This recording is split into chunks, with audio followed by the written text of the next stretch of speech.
আসসালামু আলাইকুম রহমতুল্লাহ। চলে আসলাম একটু ঘুরতে বিকালবেলা। এই যে এই রাস্তা দিয়ে 300 ফিট যাওয়া যায় জলসিঁড়ি। আর এটা হচ্ছে শীতলক্ষা নদীর শাখা।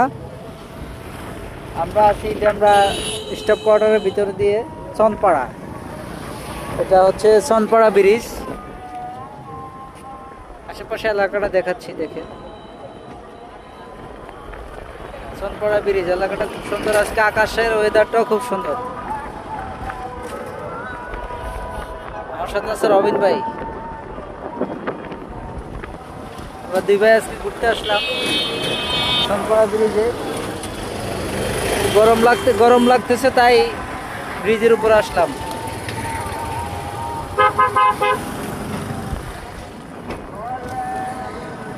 বর্ষার মৌসুম তো, তাই নদীতে স্রোত আছে অল্প, সামনে আরো বেশি হবে ইনশাল্লাহ। আজান দিয়ে ফেলছে, আমরা রেখে দিচ্ছি। আসসালামু আলাইকুম রহমতুল্লাহ।